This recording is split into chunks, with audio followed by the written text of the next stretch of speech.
নিরামিষ মাংস, তাও কি আবার সম্ভব? হ্যাঁ, অনেকেই হয়তো জানেন না যে আগে যখন আমাদের পুজোতে পশু বলি প্রচলিত ছিল, তখন নিরামিষ মাংস ঠাকুরকে নিবেদন করা হতো।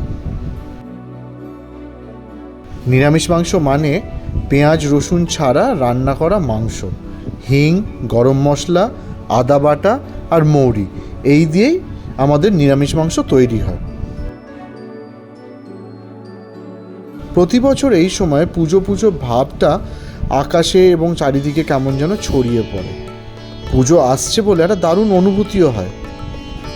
নানান রকম মণ্ডপ, নানান রকম পরিকল্পনা, কি কি করা যেতে পারে, সব কিছু হয়।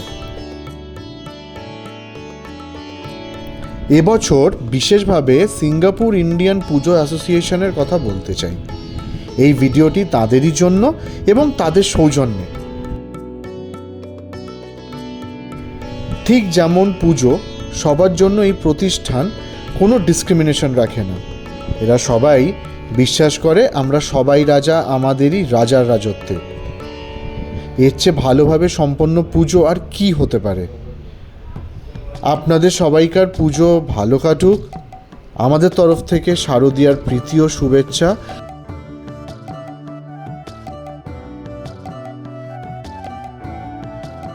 আর হ্যাঁ, সিঙ্গাপুর পুজো অ্যাসোসিয়েশনের দশমীর দিন এই নিরামিষ মাংসটি তৈরি হচ্ছে।